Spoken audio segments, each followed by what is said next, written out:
load off of your mind. Ride mighty glory, listen to my story. Ride mighty high, take a load off of your mind. Ride mighty glory, listen to my story. Ride mighty high, take a load off of your feet. Hear what I'm saying, hear what I'm saying. He will set your mind at ease. I was a lonely man indeed. He took all my troubles, yes he did. He set me free. Take a load off of your mind. Ride mighty glory, listen to my story. Ride mighty high, take a load off of your mind. Ride mighty glory, listen to my story. Ride mighty high. He let you discover the man that I could be. Let him be a leader, he's so good, he'll set you free. Listen to my story, listen to my plea. Let him be a leader, he will end your misery. Take a load off of your mind. Ride mighty glory, listen to my story. Ride mighty high, take a load off of your mind. Ride mighty glory, listen to my story. Ride mighty high. Chapter 7. Working with Others. Practical experience shows that nothing will so much ensure immunity from drinking as intensive work with other alcoholics. It works when other activities fail. This is our 12th suggestion. Carry this message to other alcoholics. You can help when no one else can. You can secure their confidence when others fail. Remember, they are very ill. Life will take on new meaning. To watch people recover, to see them help others, to watch loneliness vanish, to see a fellowship grow up about you, to have a host of friends, this is an experience you must not miss. We know you will not want to miss it. Frequent contact with newcomers and with each other is the bright spot of our lives. Perhaps you are not acquainted with any drinkers who want to recover. You can easily find some by asking a few doctors, ministers, priests, or hospitals. They will be only too glad to assist you. Don't start out as an evangelist or reformer. Unfortunately, a lot of prejudice exists. You will be handicapped if you arouse it. Ministers and doctors are competent, and you can learn much from them if you wish. But it happens that because of your own drinking experience, you can be uniquely useful to other alcoholics. So cooperate, never criticize. To be helpful is our only aim. When you discover a prospect for Alcoholics Anonymous, find out all you can about him. If he does not want to stop drinking, don't waste time trying to persuade him. You may spoil a later opportunity.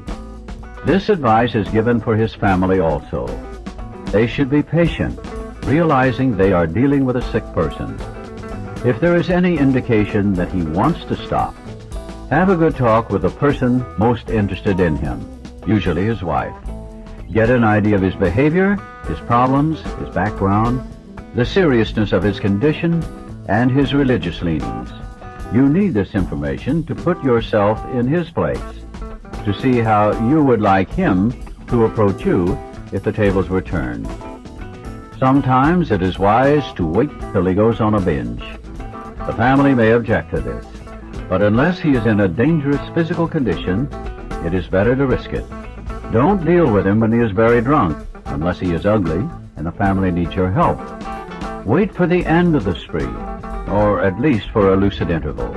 Then let his family or a friend ask him if he wants to quit for good, and if he would go to any extreme to do so. If he says yes, then his attention should be drawn to you as a person who has recovered.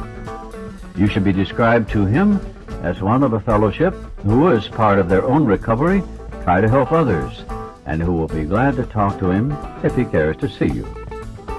If he does not want to see you, never force yourself upon him. Neither should the family hysterically plead with him to do anything, nor should they tell him much about you. They should wait for the end of his next drinking bout. You might place this book where he can see it in the interval. Here, no specific rule can be given. The family must decide these things. But urge them not to be over-anxious, for that might spoil matters. Usually, the family should not try to tell your story. When possible, Avoid meeting a man through his family. Approach through a doctor or an institution is a better bet. If your man needs hospitalization, he should have it, but not forcibly unless he is violent. Let the doctor, if he will, tell him he has something in the way of a solution. When your man is better, the doctor might suggest a visit from you. Though you have talked with the family, leave them out of the first discussion. Under these conditions, your prospect will see he is under no pressure. He will feel he can deal with you without being nagged by his family. Call on him while he is still jittery. He may be more receptive when depressed. See your man alone, if possible. At first, engage in general conversation. After a while, turn the talk to some phase of drinking. Tell him enough about your drinking habits, symptoms, and experiences to encourage him to speak of himself. If he wishes to talk, let him do so. You will thus get a better idea of how you ought to proceed. If he is not communicative, give him a sketch of your drinking career up to the time you quit, but say nothing for the moment of how that was accomplished. If he is in a serious mood, dwell on the troubles liquor has caused you, being careful not to moralize or lecture. If his mood is light, tell him humorous stories of your escapades. Get him to tell some of his. When he sees you know all about the drinking game, commence to describe yourself as an alcoholic. Tell him how baffled you were and how you finally learned that you were sick. Give him an account of the struggles you made to stop. Show him the mental twist which leads to the first drink of a spree. We suggest you do this as we have done it in the chapter on alcoholism. If he is alcoholic, he will understand you at once. He will match your mental inconsistencies with some of his own. If you are satisfied that he is a real alcoholic, begin to dwell on the hopeless feature of the malady. Show him from your own experience how the queer mental condition surrounding that first drink prevents normal functioning of the willpower. Don't, at this stage, refer to this book, unless he has seen it and wishes to discuss it. And be careful not to brand him as an alcoholic. Let him draw his own conclusion. If he sticks to the idea that he can still control his drinking, tell him that possibly he can, if he's not too alcoholic. But insist that if he is severely afflicted, there may be little chance he can recover by himself. Continue to speak of alcoholism as an illness, a fatal malady. Talk about the conditions of body and mind which accompany it. Keep his attention focused mainly on your personal experience. Explain that many are doomed who never realize their predicament. Doctors are rightly loath to tell alcoholic patients the whole story unless it will serve some good purpose. But you may talk to him about the hopelessness of alcoholism because you offer a solution. You will soon have your friend admitting he has many, if not all, of the traits of the alcoholic. If his own doctor is willing to tell him that he is alcoholic, so much the better. Even though your protege may not have entirely admitted his condition, he has become very curious to know how you got well. Let him ask you that question, if he will. Tell him exactly what happened to you. Stress the spiritual feature freely. If the man be agnostic or atheist, make it emphatic that he does not have to agree with your conception of God. He can choose any conception he likes, provided it makes sense to him. The main thing is that he be willing to believe in a power greater than himself and that he live by spiritual principles. When dealing with such a person, you had better use everyday language to describe spiritual principles. There's no use arousing any prejudice he may have against certain theological terms and conceptions about which he may already be confused. Don't raise such issues, no matter what your own convictions are. Your prospect may belong to a religious denomination. His religious education and training may be far superior to yours. In that case, he's going to wonder how you can add anything to what he already knows. But he will be curious to learn why his own convictions have not worked and why yours seem to work so well. He may be an example of the truth that faith alone is insufficient. To be vital, faith must be accompanied by self-sacrifice and unselfish constructive action. Let him see that you are not there to instruct him in religion. Admit that he probably knows more about it than you do, but call to his attention the fact that however deep his faith and knowledge, he could not have applied it, or he would not drink. Perhaps your story will help him see where he has failed to practice the very precepts he knows so well. We represent no particular faith or denomination. We are dealing only with general principles common to most denominations. Outline the program of action, explaining how you made a self-appraisal, how you straightened out your past, and why you are now endeavoring to be helpful to him. It is important for him to realize that your attempt to pass this on to him plays a vital part in your own recovery. Actually, he may be helping you more than you are helping him. Make it plain he is under no obligation to you, that you hope only that he will try to help other alcoholics when he escapes his own difficulties. Suggest how important it is that he place the welfare of other people ahead of his own. Make it clear that he is not under pressure, and he needn't see you again if he doesn't want to. You should not be offended if he wants to call it off, for he has helped you more than you have helped him. If your talk has been sane, quiet, and full of human understanding, you have perhaps made a friend. Maybe you have disturbed him about the question of alcoholism. This is all to the good. The more hopeless he feels, the better. He will be more likely to follow your suggestions. Your candidate may give reasons why he need not follow all the program. He may rebel at the thought of a drastic house cleaning, which requires discussion with other people. Do not contradict such views. Tell him you once felt as he does, but you doubt whether you would have made much progress had you not taken action. On your first visit, tell him about the Fellowship of Alcoholics Anonymous. If he shows interest, lend him your copy of this book. Unless your friend wants to talk further about himself, do not wear out your welcome. Give him a chance to think it over. If you do stay, let him steer the conversation in any direction he likes. Sometimes a new man is anxious to proceed at once, and you may be tempted to let him do so. This is sometimes a mistake. If he has trouble later, he is likely to say you rushed him. You will be most successful with alcoholics if you do not exhibit any passion for crusade or reform. Never talk down to an alcoholic from any moral or spiritual hilltop. Simply lay out the kit of spiritual tools for his inspection. Show him how they worked with you. Offer him friendship and fellowship. Tell him that if he wants to get well, you will do anything to help. If he is not interested in your solution, if he expects you to act only as a banker for his financial difficulties or a nurse for his sprees, you may have to drop him until he changes his mind. This he may do after he gets hurt some more. If he is sincerely interested and wants to see you again, ask him to read this book in the interval. After doing that, he must decide for himself whether he wants to go on.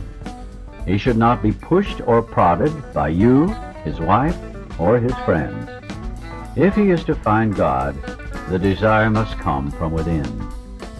If he thinks he can do the job in some other way, or prefers some other spiritual approach, encourage him to follow his own conscience. We have no monopoly on God.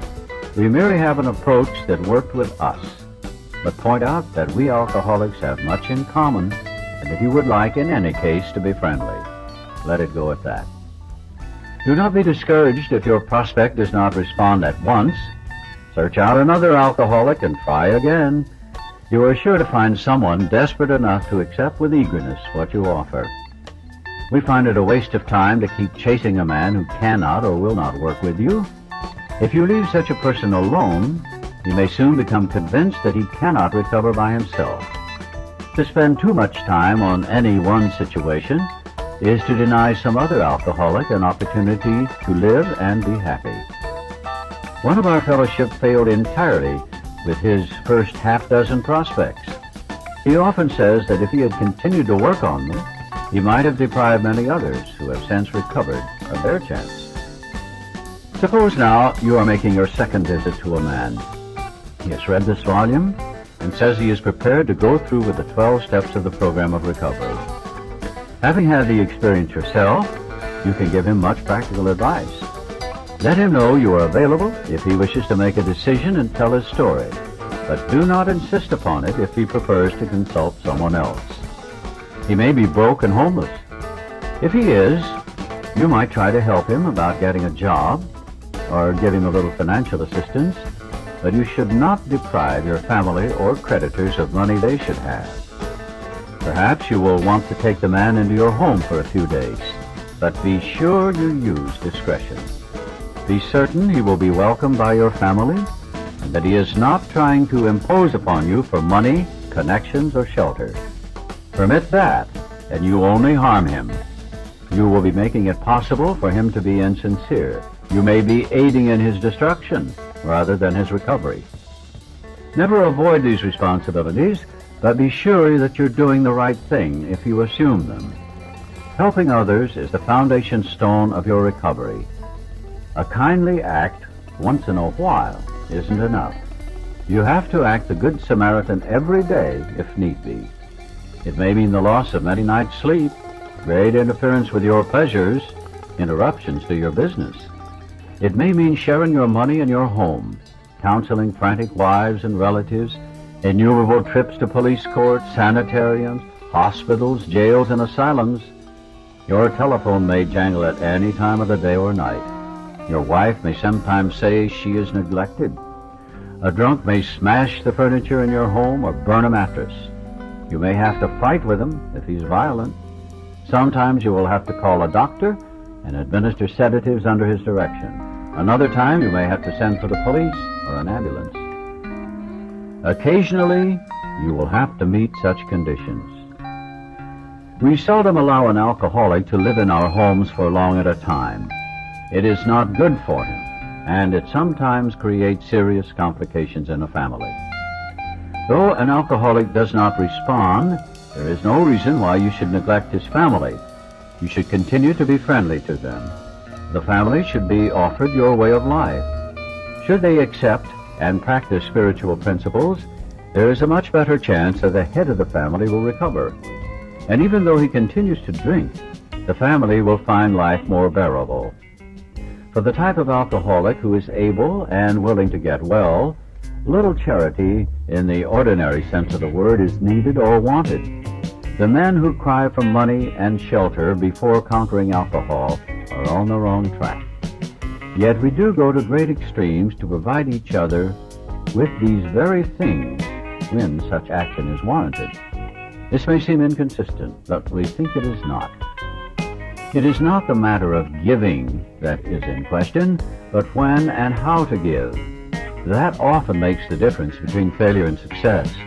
The minute we put our work on a service plane, the alcoholic commences to rely upon our assistance rather than upon God.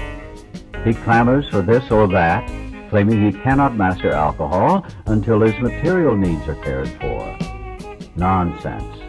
Some of us have taken very hard knocks to learn this truth. Job or no job, wife or no wife, we simply do not stop drinking so long as we place dependence upon other people ahead of dependence on God.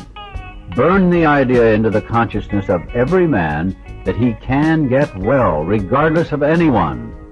The only condition is that he trust in God and clean house. Now the domestic problem. There may be divorce, separation, or just strained relations. When your prospect has made such reparation as he can to his family and has thoroughly explained to them the new principles by which he is living, he should proceed to put those principles into action at home. That is, if he's lucky enough to have a home. Though his family be at fault in many respects, he should not be concerned about that. He should concentrate on his own spiritual demonstration. Argument and fault-finding are to be avoided like the plague. In many homes, this is a difficult thing to do, but it must be done if any results are to be expected. If persisted in for a few months, the effect on a man's family is sure to be great. The most incompatible people discover they have a basis upon which they can meet. Little by little, the family may see their own defects and admit them. These can then be discussed in an atmosphere of helpfulness and friendliness. After they have seen tangible results, the family will perhaps want to go along. These things will come to pass naturally and in good time, provided, however, the alcoholic continues to demonstrate that he can be sober, considerate, and helpful regardless of what anyone says or does. Of course, we all fall much below this standard many times, but we must try to repair the damage immediately, lest we pay the penalty by a spree. If there be divorce or separation, there should be no undue haste for the couple to get together. The man should be sure of his recovery. The wife should fully understand his new way of life. If their old relationship is to be resumed, it must be on a better basis, since the former did not work. This means a new attitude and spirit all around. Sometimes it is to the best interest of all concerned that a couple remain apart. Obviously, no rule can be laid down. Let the alcoholic continue his program day by day. When the time for living together has come, it will be apparent to both parties. Let no alcoholic say he cannot recover unless he has his family back. This just isn't so. In some cases, the wife will never come back for one reason or another. Remind the prospect that his recovery is not dependent upon people. It is dependent upon his relationship with God. We have seen men get well whose families have not returned at all. We have seen others slip when the family came back too soon. Both you and the new man must walk day by day in the path of spiritual progress. If you persist, remarkable things will happen. When we look back, we realize that the things which came to us when we put ourselves in God's hands were better than anything we could have planned. Follow the dictates of a higher power, and you will presently live in a new and wonderful world, no matter what your present circumstances. When working with a man and his family, you should take care not to participate in their quarrels. You may spoil your chance of being helpful if you do. But urge upon a man's family that he has been a very sick person and should be treated accordingly. You should warn against arousing resentment or jealousy. You should point out that his defects of character are not going to disappear overnight. Show them that he has entered upon a period of growth. Ask them to remember, when they are impatient, the blessed fact of his sobriety. If you've been successful in solving your own domestic problems, tell the newcomer's family how that was accomplished. In this way, you can set them on the right track without becoming critical of them. The story of how you and your wife settled your difficulties is worth any amount of criticism. Assuming we are spiritually fit, we can do all sorts of things alcoholics are not supposed to do. People have said we must not go where liquor is served. We must not have it in our homes. We must shun friends who drink. We must avoid moving pictures which show drinking scenes. We must not go into bars. Our friends must hide their bottles if we go to their houses. We mustn't think or be reminded about alcohol at all. Our experience shows that this is not necessarily so.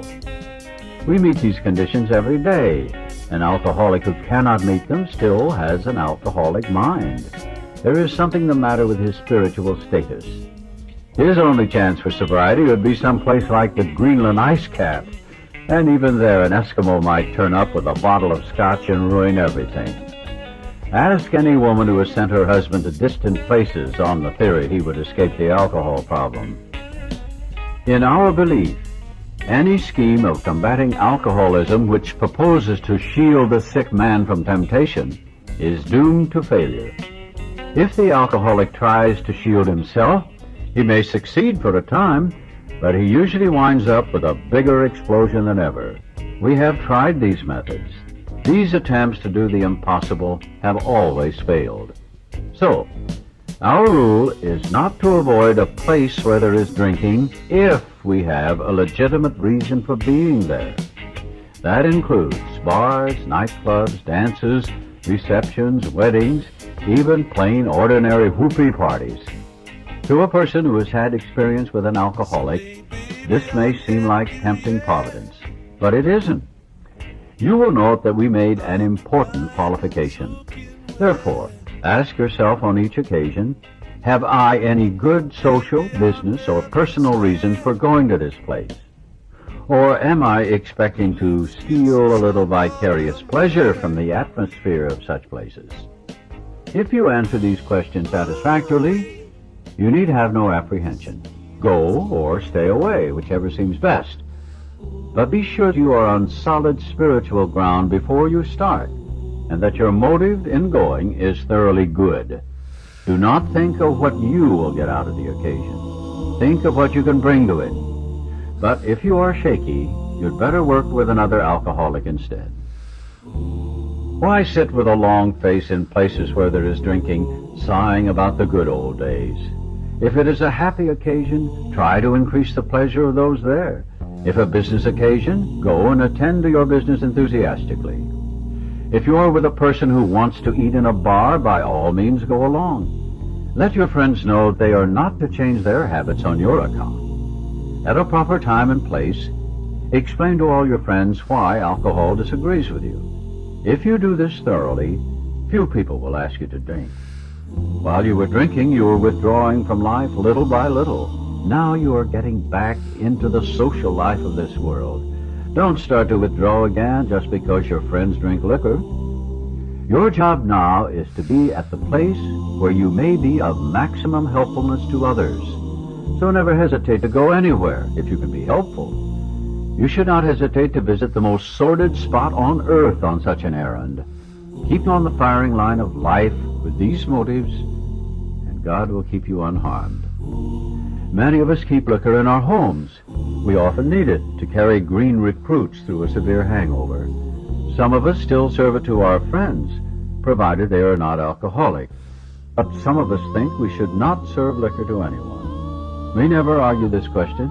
We feel that each family, in the light of their own circumstances, ought to decide for themselves. We are careful never to show intolerance or hatred of drinking as an institution. Experience shows that such an attitude is not helpful to anyone. Every new alcoholic looks for this spirit among us and is immensely relieved when he finds we are not witch burners. A spirit of intolerance might repel alcoholics whose lives could have been saved had it not been for such stupidity. We would not even do the cause of temperate drinking any good. For not one drinker in 1,000 likes to be told anything about alcohol by one who hates it.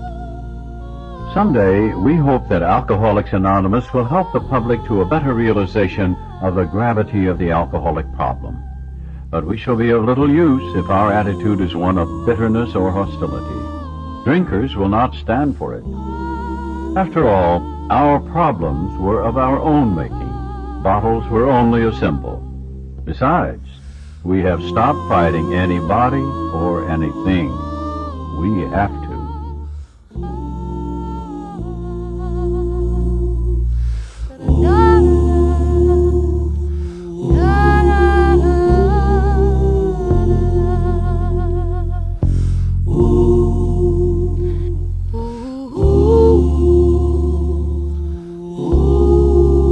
Keep them coming, fellers. They're sounding pretty good.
So wide, the mountains so red, the sunshine over my head.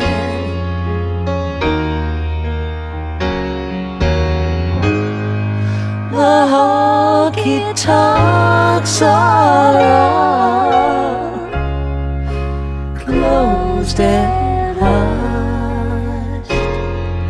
It looks like Palm Sunday